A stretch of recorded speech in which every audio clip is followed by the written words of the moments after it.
I'm calling the meeting to order at 6:30, and I'm gonna ask our visiting engineer from Kleinfelder, Nick Keenan, to lead us in the pledge of allegiance. I pledge allegiance to the flag of the United States of America and to the republic for which it stands, one nation, under God, indivisible, with liberty and justice for all. 99, 100, 100, that's right, 100.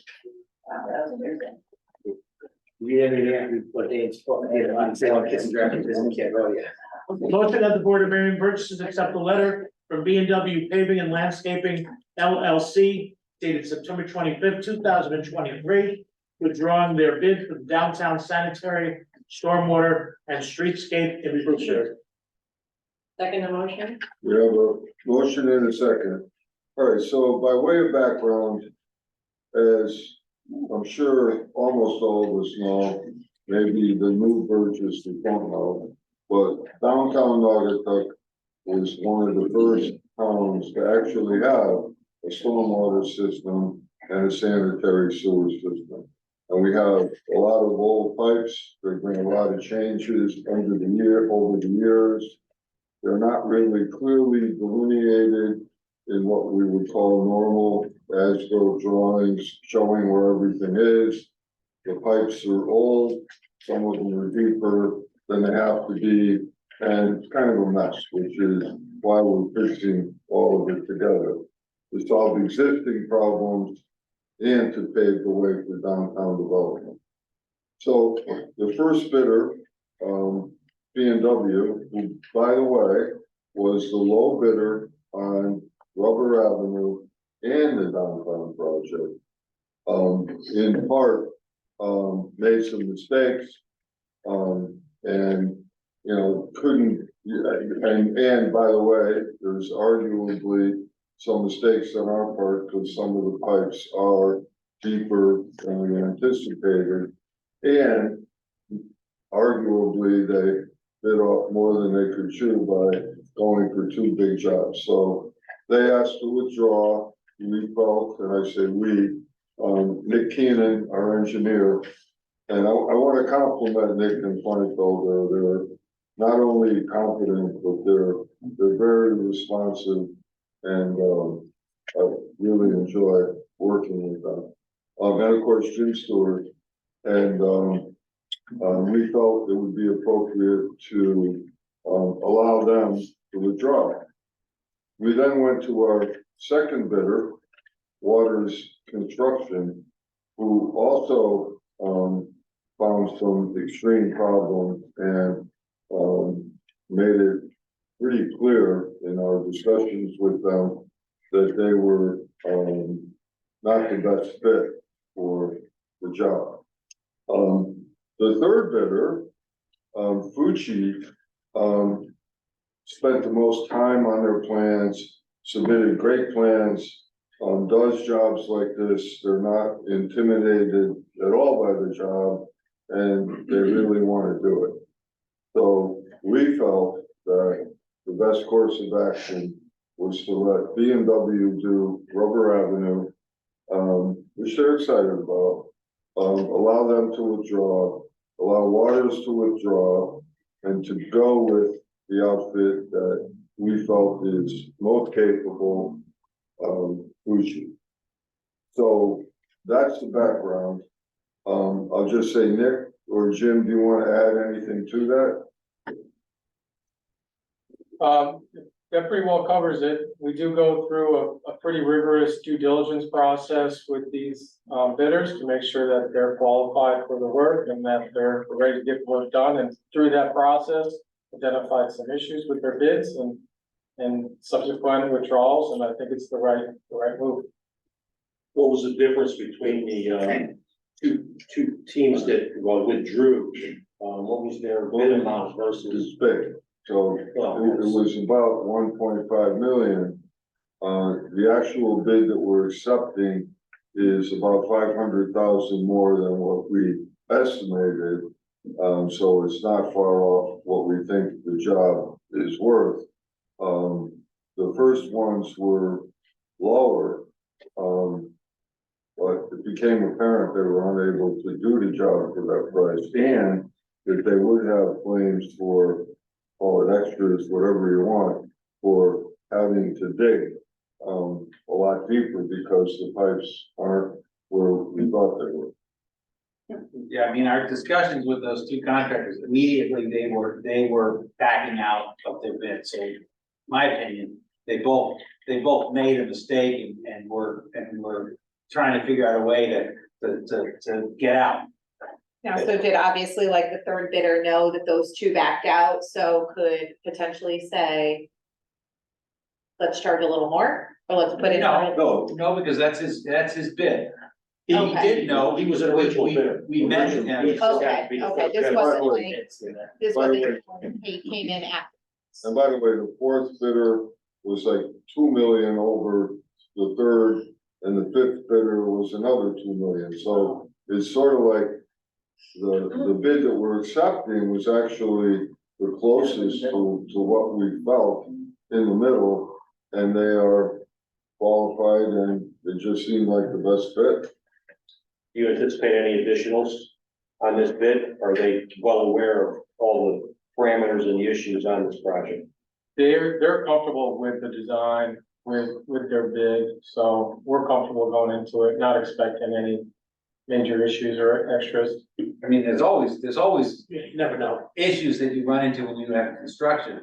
But they were by far the most, interested in the bid. They spent the most time and they asked the most questions. I think they probably only had one other question from another bidder. And they were sending questions over and over to us during the bidding phase. So they know what they know what they're getting into. That's one of the reasons why I think the other guys dropped out, is they didn't spend enough time really looking at the project. What other similar projects has this company done locally or in the general area? They're actively doing the Derby project right now. Oh, yeah, okay. That downtown project, Yeah. that they're on it right now. Yeah. This is just down the street. Right on 34, yeah. Yeah. As long as you didn't say I'm sorry, that's okay. All right, so we're gonna take these motions up, 1, 2, 3, the first one, that's on the table now is to allow, B and W to withdraw. The second motion will be to allow Waters, the number 2 bidder, to withdraw. And the third motion will be to award the bid to the third bidder, Fucci. So, we have, item number 3 is on the table right now. Do we have any further questions or discussion? All right, all those in favor? Aye. Opposed? Here, do we have to have separate motions for each one? Yeah, we're doing the second one now. Okay. Motion that the Board of Mayor and Burgesses accept a letter from Waters Construction Company dated November 14th, 2023, withdrawing their bid for the downtown sanitary, stormwater, and streetscape improvements. Second motion.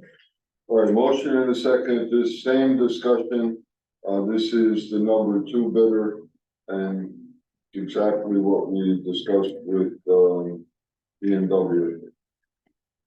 Anyone, Jim or Nick, anything you wanna add? I think so. Okay, any questions? Discussion? All those in favor? Aye. Aye.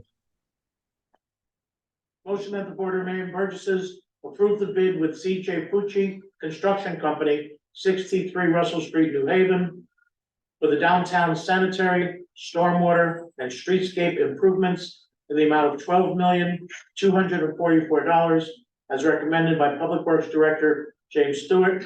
Contract shall commence upon vendor completing all borough requirements, and the purchase order is received by the vendor. Second motion. Okay, so, you wanna say anything, Nick?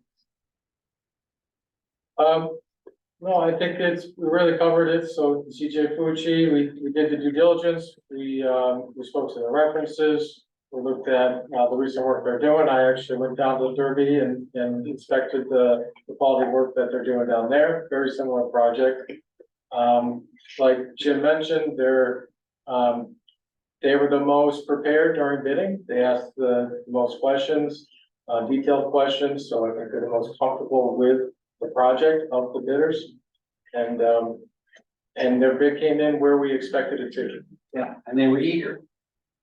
Did this delay the project in any way? We're anticipating a spring start, and this will allow us for a spring start, so we're good.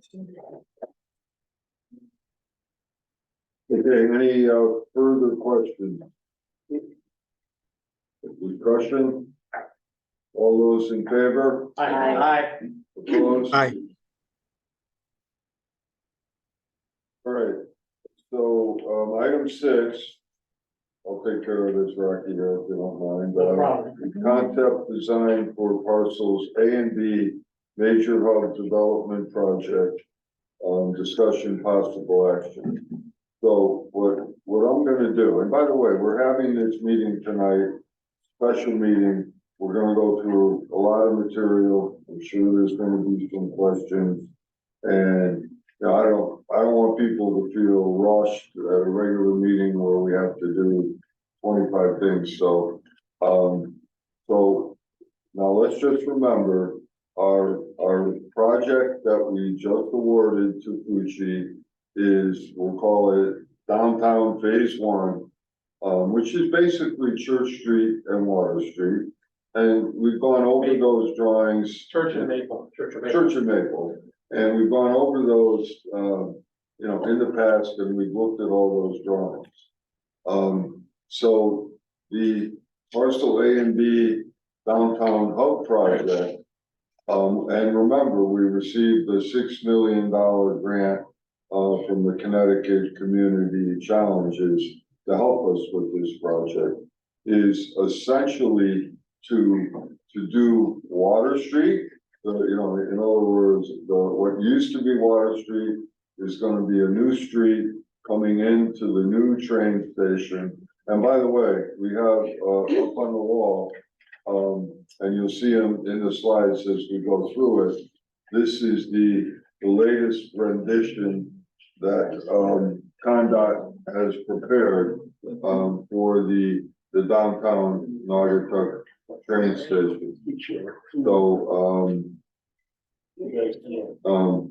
I'm gonna just say we like it.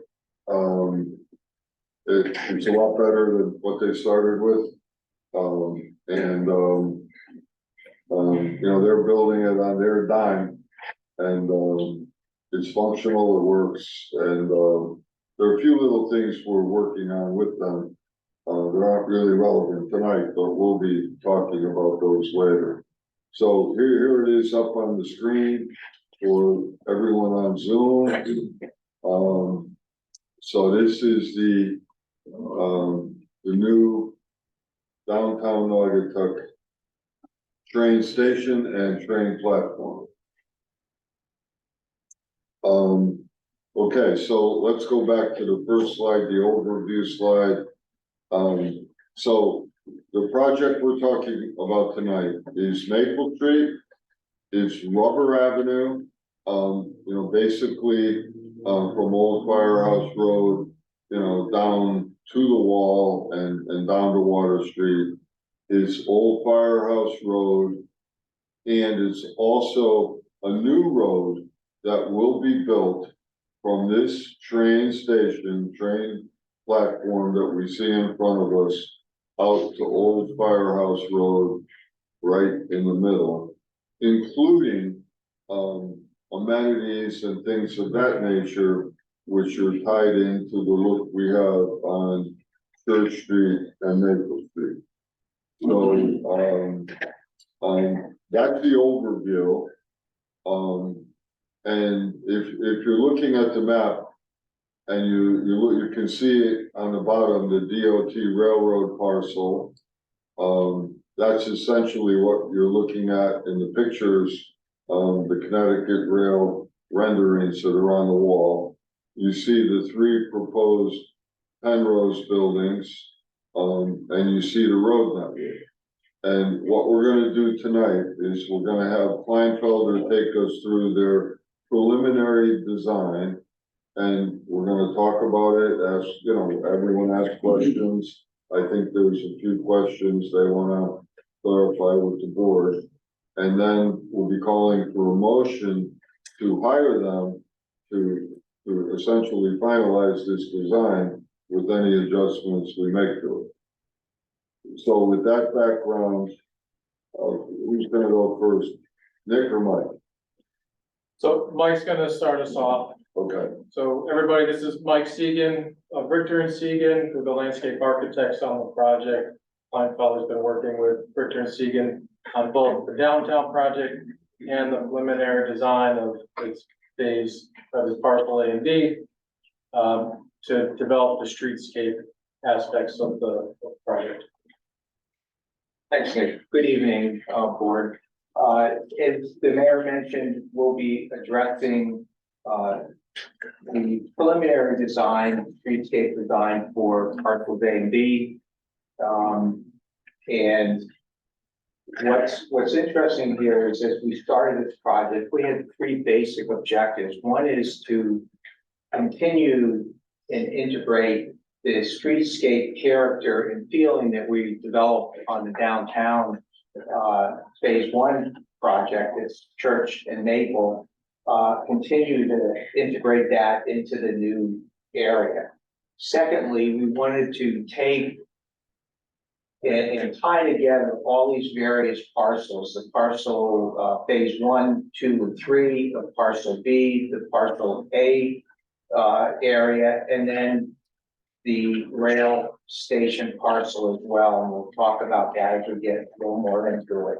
The third objective was to create a really strong pedestrian corridor connecting Church Street in a very strategic location on Church Street down to the rail station itself.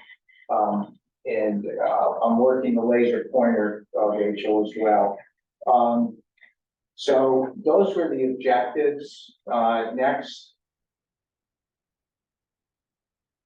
As the mayor mentioned, the rail station is really a focal point and a critical part of the overall development here.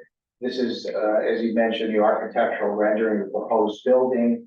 We are coordinating with the design group that's working with DOT on the rail station, and we'll continue that dialogue as we go into final design to make sure that we're well integrated with the station as a key part of the design. Next. We showed this, if you remember, when we presented the final design, this inspiration sketch, and it's really a great one because it shows the kind of ambiance we're trying to create in the downtown. The use of lighting and pavement and street furniture and the landscaping and design of the outdoor spaces that just create a much more inviting and lively, festive outdoor situation. And much more pedestrian friendly, and that's gonna, as you're gonna see, work into certain portions of A and B as well. We want to carry that same character over. Next. So the first step is this concept diagram that kind of explains our whole approach and how we address those, or intend to address those objectives, addressing just the street scape approach and how that might be different along Old Firehouse versus on Church Street, but yet carry over some of the same common elements. That strong connection we want to create from Church Street down to the rail station, and creating a raised intersection at Old Firehouse. Not only is it a traffic calming kind of technique across Old Firehouse, but it creates a much safer pedestrian crossing and is also a high point and highlight in the design itself.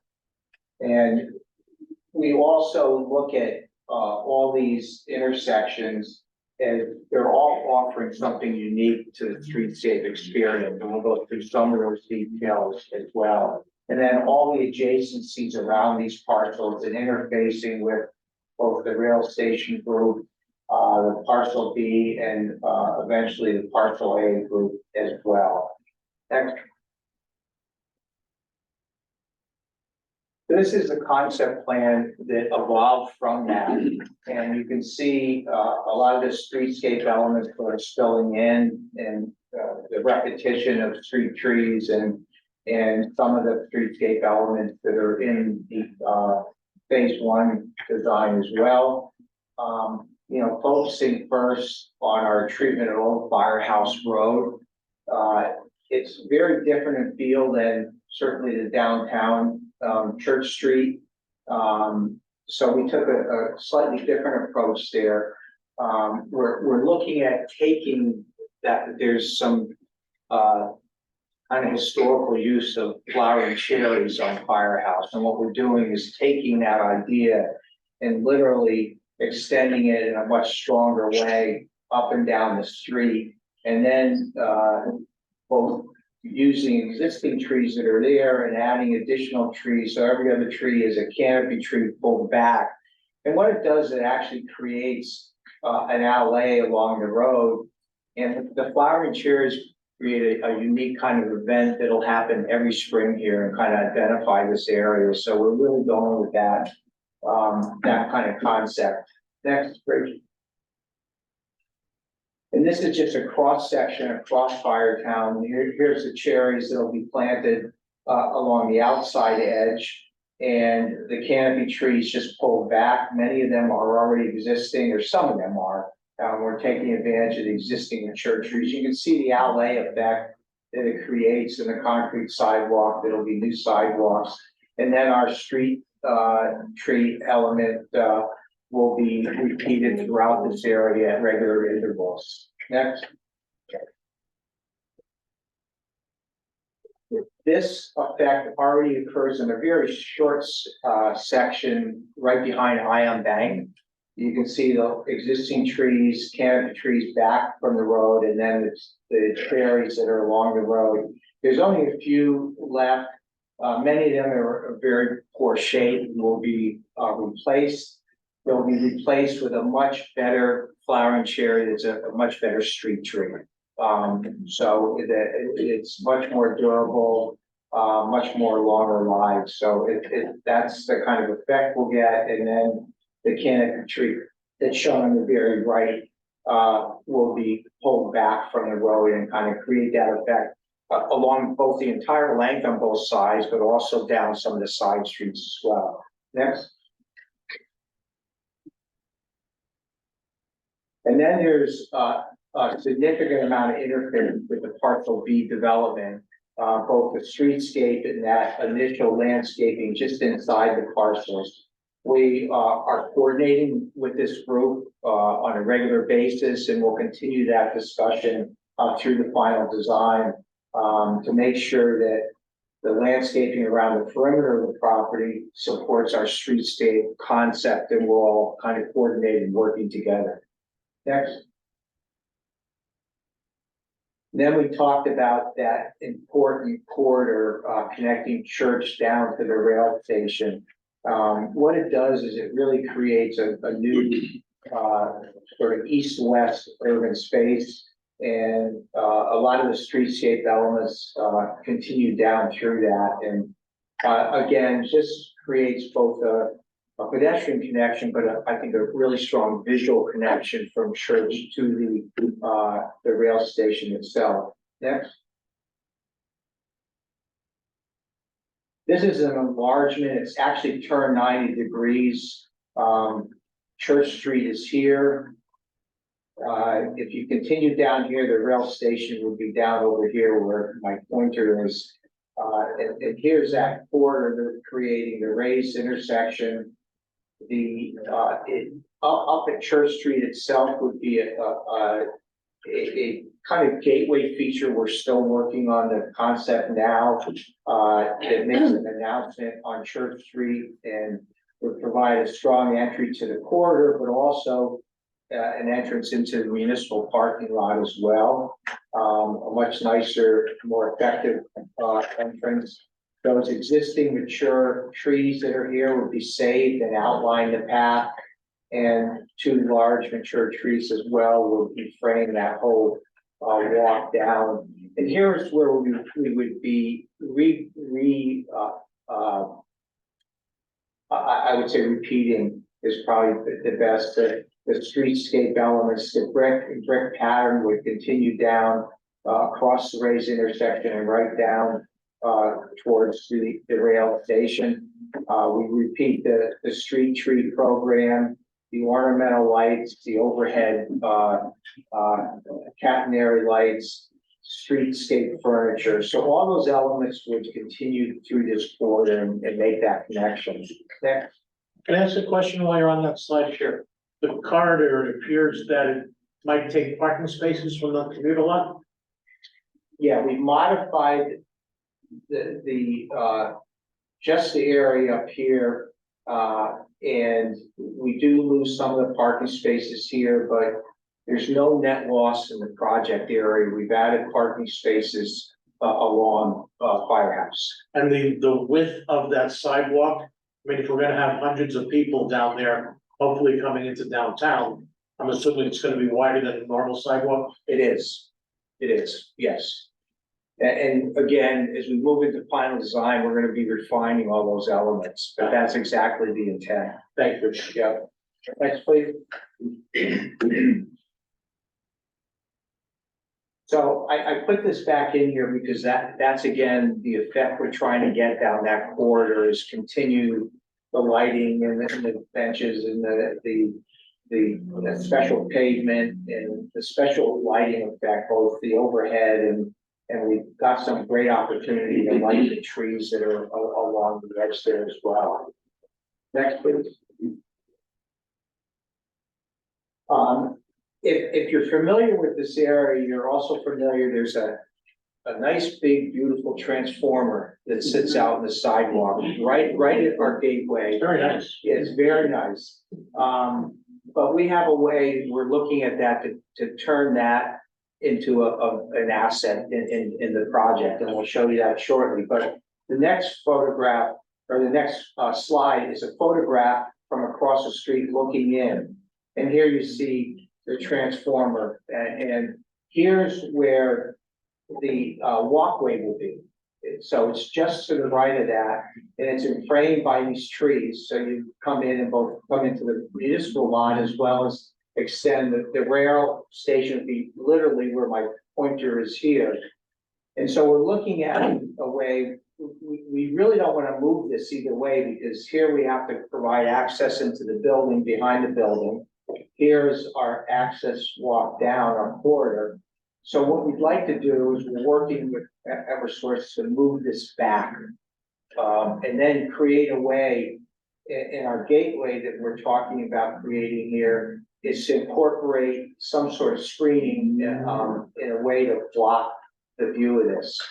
Next, please. So this is just a very quick kind of initial concept of our approach here, and we'll continue to refine this thoughts and look at options. But here you can see the transformers back here, a well-designed ornamental screen that feels like it's an integral part of a gateway that's designed to define that whole connection that goes down to the station. And then taking that idea at a lower level and continuing across municipal lots. So as you're walking down Church, and also on the other side on Firehouse, you're not looking at bumpers of cars all the way through. So it really adds to that whole streetscape experience. Next. And these are just some inspiration slides for metalwork and types of things that we're going to be looking at in the design of that. So it can be a really add to the whole streetscape experience and that whole artistic part of what we're trying to incorporate into this tree. Next. And then, we just talked about to the left here, here's the raised brick intersection that would continue across Firehouse. and then down both sides of this new connector road, along parcel, B, both sides. And then it's extended all the way to the DOT railroad parcel. We are in discussions with them now, continuing the brick, and they've been really good about some of the other streetscape elements of incorporating those into the concept itself. If you go to the next one, Rachel, please. So we're in discussions with them of continuing to break down, use our streetscape, crosswalk detail, continuing to break all the way to the base, of the rail station. Now, while this will remain mostly concrete, we're discussing with them of incorporating some of the, borough standard brick, at least as an accent or as banding within that concrete as well. So, they're willing to work with us as their budget offers. So that dialogue will continue along with this group, and it's been very positive so far as we work through the final design process. Next. And then, just wanted to, end here with talking about a couple of the treatments of these intersections, specifically Water Street, and the intersection with Old Firehouse Road and Rubber Avenue. This is the first tier at Old Firehouse and Rubber. This is a very heavily traveled intersection. It's very difficult to navigate as a pedestrian crossing here. So the streetscape changes. If you go to the next slide, Rachel, are trying to address that. This is turned where Old Firehouse is here. Rubber Avenue runs from right to left. But it shows creating an island, almost a pedestrian refuge in the middle, and incorporating our streetscape elements, the brick pavers, street trees, ornamental lighting, and landscape material to make this a more attractive, but also a much safer and more pedestrian-oriented intersection. Next, Rich. And then just the final comment on the intersection of Water Street and Maple Street. This is an important intersection because as you come over the bridge, and we talked about this last time, the whole kind of arrival entry effect as you come into the borough, but also as you leave the borough, the railroad overpass and the view of this becomes very kind of critical and important. Next, Rachel. Unfortunately, it's not the most attractive area. And not only the walls themselves in very poor condition, equipment sitting out here, but the pavement runs right up to the base. You could even see where cars have dinged, and you look all along here where they literally run into the wall. Next, Rachel. So our approach is to incorporate the streetscape elements. The mouth here has been redesigned and narrowed with curbing, taking out all the pavement here, putting in our streetscape pavement, and walk that continues up to the rail station in brick. And also cut out here with plant material, and great opportunity here for a mural and artwork on those walls. We are coordinating with the Art Council. I think this area is a priority for them, and we're going to continue that dialogue through the final design. Stop there for a minute.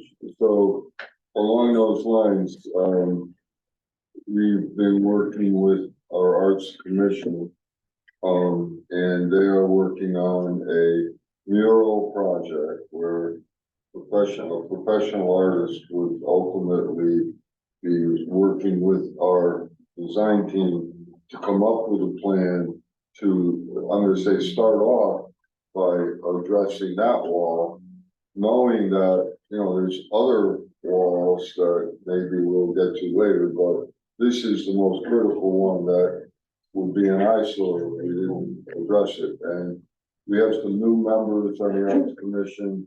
They're very gung ho, they wanna be involved, so we're gonna let them be involved.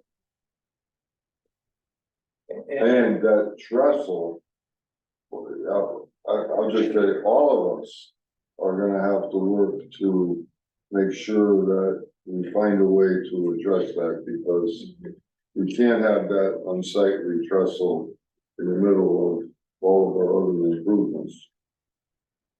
I mean, that's your welcome piece as you come into the forum, so, yeah, and as the mayor mentioned, we're gonna be coordinating with the commission and working back and forth over the next, number of months. Next. And I just throw this up here as kind of just an inspiration. I was out in Kansas City a few weeks ago, see my Chiefs play, but, Kansas City, and these aren't even the best ones that I saw, has just a tremendous amount of murals everywhere you go in the city, and each one reflects kind of the culture of whatever the neighborhood it's in and stuff, and whatever happens here, I think really needs to reflect Naugatuck and be reflective of that, but I just throw this up there to say it's been done very successfully in other cities and towns. Yeah. So that's an overview of where we're at in the preliminary design, and the next step, as the mayor has mentioned, is going into the final design, and we'll continue coordinating with the Parcel B design team, the Parcel A design team, and the TOT rail design team as well as we continue the process. Right, and, I think everyone has in their package the proposed agreement with Kleinfelder, which is to hire them for the sum of $740,000 to complete this design, so that we can, get it out to bid and stay, on target and ahead of DOT and, their schedule. Couple of questions. Yeah. Because we're notorious in not really maintaining our trees too well. Would you put a maintenance program together, for us to do an annual maintenance of the trees, whether they're pruned or whatever it may be, so that we don't run into issues of these trees getting overgrown and looking like crap over the next couple of years? Just being blunt about it, because that's just the way it is. No, absolutely, and honestly, Naugatuck is, and the borough is not unique that way. We run into this with other towns. And, for instance, that's helpful because as the trees get larger, you want to take off the lower limbs. So if that's in a program, then it gets done and it doesn't go 5 years where they're not. So I think it's important that through this process that we do have a maintenance program where we can annually put in our budget to do what we have to do to maintain the trees downtown, number one. Number two, will there be some sort of a maintenance program for any of the, I'm gonna call it the fancy metal work, whether it's a stencil cut that you had shown there? What kind of maintenance is involved with that? I don't know if you just let it patina or what, or the I'm gonna call it that black mesh fencing that you had there. Would that annually or every 5 years have to be painted, based on the type of material it is? It solely depends on the material. We're not even there yet. Gotcha. But the mesh fencing and the standard fencing we have should not need any maintenance over time. It's that very, holds up well. So it really depends on the material. We're not gonna select a material and finish that's gonna need that kind of maintenance. Gotcha. I noticed on the drawing on the bottom where the train station is, we have a coffee shop there. What's involved with that? Who's in charge of that? Number one. Number two, I understand that the train station doesn't have restrooms So I'm assuming that this coffee shop is gonna be the area for restrooms. right, so as of right now, Okay. we would be retaining ownership of the coffee shop restroom area. Yeah. And the plan would be that we would lease the coffee shop to someone who would maintain the restrooms. And there would be a business that would run the restrooms and a coffee shop. So that's essentially gonna be a separate building that the town is gonna be responsible for? Yeah, well, we're gonna put that on the tenant, but, DOT does, for whatever reason, does not put restrooms in their train stations anywhere, like you go to Fairfield. Yeah. There's no restrooms, and they think that's the way it should be. We think we should have restrooms. Yeah. So they agreed, and now don't forget, we're gonna be conveying them a hunk of land. Yeah. But we're gonna reserve an area, I think it's to the left of, or to the right of the train station. Yeah, Yeah. we're just showing a placeholder Yeah. in there. That's just a placeholder, but we would own it and, provide restrooms that would be. Not necessarily a coffee shop, that's just a placeholder. Yeah, it's just, No. just a No, space. it would be, when you say coffee shop, it would be, you know, for the, you know, when you come on and off the train, they have soda, you know, whatever. Yeah, like little convenience Yeah. store, Yeah, maybe like some. you know, it could be anything, but we need someone to maintain the bathrooms. And the state's not gonna do it, and we're not gonna do it. So our thought is that we would, find a business that would do it. So my last question would be, and I know that we're just talked about the train trestle, right here. And I know that whatever we do on that trestle, we have to leave it veteran, We're, because they own it. And it would be nice that if we had a real beautiful sign on the other side of the trestle as you're coming over the bridge, it says, you know, welcome to downtown Dog, whatever it may be, you know, but I think that's the thing that we really should look at, because I think it's gonna be the major gateway, or, you know, welcome to Noggin's gateway, whatever the verbiage will be, but I think we have to work with Metro North in order for them to yeah, cause they approve that. lease that sign. Yeah, So, the first thought is that maybe Ion Bank would lease it forever and put up a beautiful welcome to Naugatuck sign. Now, but they're on this side. on both sides. Do they have one on the other side too? Yeah, well, I think so. I thought there was nothing on that side, but. You may be right, and that, Yeah. your thought was exactly what we all talked about. Noggin's Valley Savings and Loan used to have a sign on the other side. Yeah. And then when Liberty took it over, Yeah, they so we all didn't do it. agree. Yeah. It's a perfect spot for a welcome. Yeah. welcome Yeah. to- Okay, the billboard up there, didn't it? Well, there's still a billboard on the corner. Yeah. I have a question. Yeah, you're, as soon as Bob. I'm all set, thank you. Okay, Kim. Gotcha. So Bob took two of my questions about maintenance, but I think what I would like to see is to extend that further and to say that before we vote on this final plan, not this phase of it, but when the plan is finalized, I'd like to see a response from our street department to make sure that the people that are going to be maintaining it are aware of these materials and all of these plantings and what's going to be required to do this. Yeah, definitely.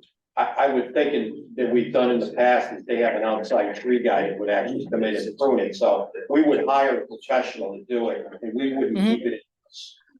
Jim, We don't have it, yeah. Yep. Jim, We're fully aware that's a good point, and I like the idea of getting a plan together to maintain them. And we can certainly, see if it either fits within our budget, see if our guys could do it. I mean, the lower limb trimming, that's pretty easy to do. I think Jeremy could easily handle that. I don't know how much shaping these trees are gonna need, because they're gonna be thinner than the other ones. So hopefully they won't need as much, trimming, although it doesn't look like we've done anything. We have been downtown numerous times, trimming them off buildings, and cutting the lower limbs. But I think most of the problem was based on the selection of the trees we used more than the lack of maintenance. I think, just so you know, Jeremy sits in on our meetings, so there's that input participation as the process goes along. I think one other concern too is that the trees, as they get larger and bigger and wider, and over the years, what happens is they now hide the signs on the building. That creates an issue for some of the people that are leasing space. So I think that's something that we also have to look at too. In A and B, not such a problem. Exactly. Bigger issue on Church. Yes. And if you remember on Church, many of the trees are very columnar there. We went to a much narrower tree to reduce the blockage. Kim done with her? Good. I'm not sure. Kim, do you have more to say? Nope, I'm good. I just want to make sure that the right people are involved in these decisions regarding the trees and regarding the fencing. So just a few questions. I'm glad Bob brought up the trees, because we've discussed before the trees hiding the signs and also the inadequate lighting. Where it's pretty darn dark on Church Street when you're walking down. I'm assuming this whole area is gonna be lighted adequately. I know Penrose had talked about the lights they're gonna put in, and they're gonna be directional, but the lights are gonna be designed so that they're a little brighter than what we have now.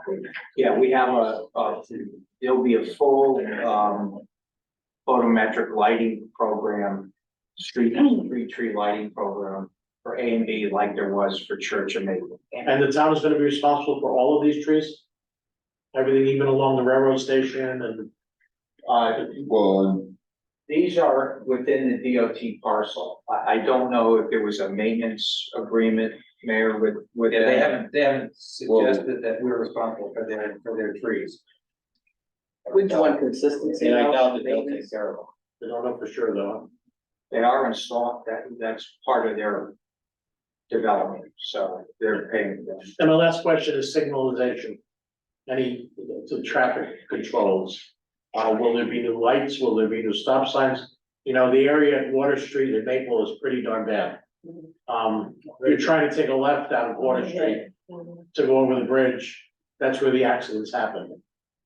There's been a number of them lately. Southbound left to go over the bridge. Yeah. Yeah, absolutely. So the intersections, we did a traffic study as part of our concept plan. We looked at the fully developed build out too, and the traffic counts for that. We're looking at options on Water Street, particularly that northbound, like Water Street north of Maple. And if we can do like maybe perhaps a one way, to eliminate that left that you speak of. The old firehouse, rubber and elm intersection, we looked at a roundabout there to ease traffic congestion, and we just didn't have the real estate for it, and it just wasn't appropriate.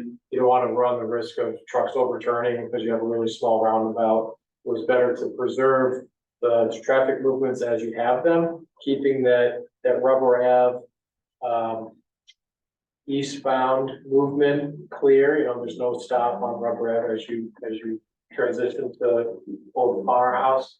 But adding in that pedestrian refuge island there to add some safety and give the westbound rubber a dedicated right turn lane. You know, so we improved the intersections without adding lights. My only concern is, you know, I go very slow through there, and cars coming out of Water Street that want to cross over to the new section of Water Street, they can't see the cars coming over the bridge at them. Sure. You know, Well, there's they been can't times see where people either.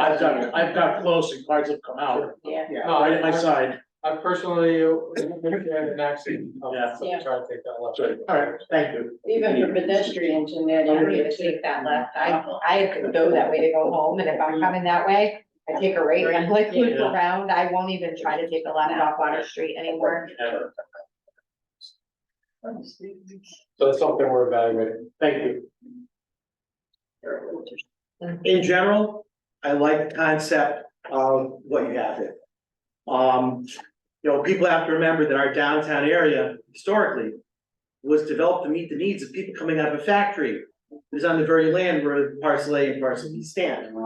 I think what you have here is a well thought out conduit to make sure that the new residents in these new apartment facilities have a way, much like the employees of the old rubber factory had a way to walk downtown, to patronize our businesses down there, and to make sure that, you know, it's an economic step forward for all those small businesses downtown.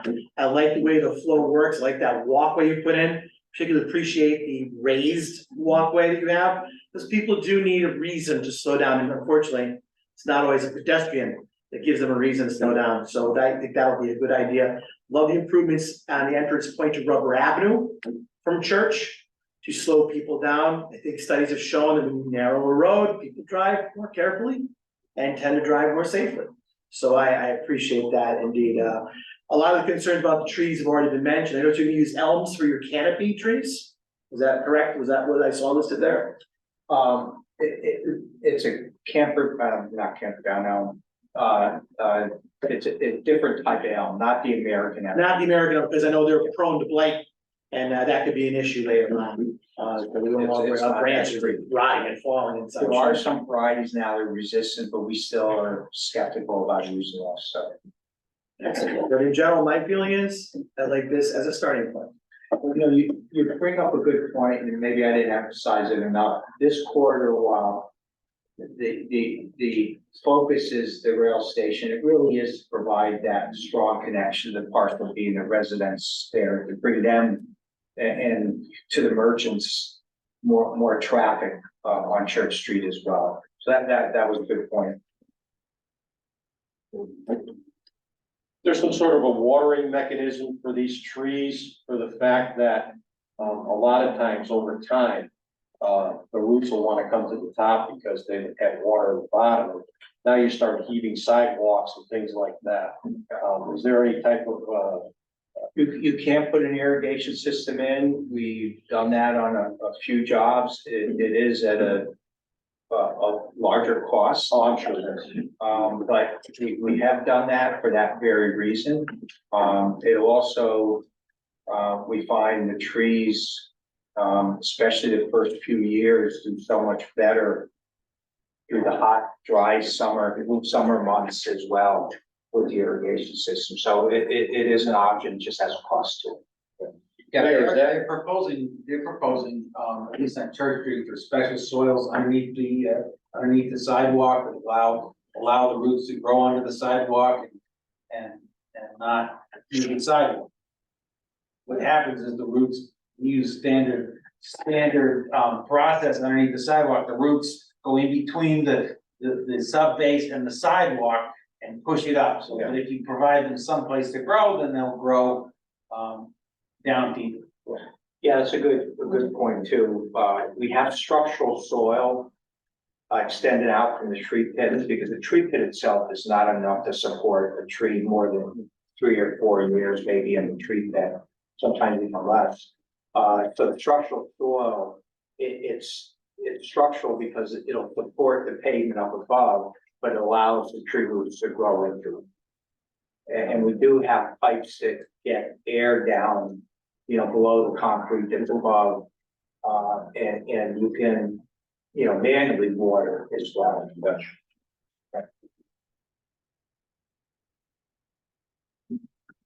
have a question? Almost that. All right, any other questions before we go to, item 7? All right, let's go to item 7. Motion that the Board of Mayor and Burgesses approve the Kleinfelder engineering proposal in the amount of $740,000 for the final design of the parcels A and B major hub development project as recommended by Public Works Director Jim Stewart.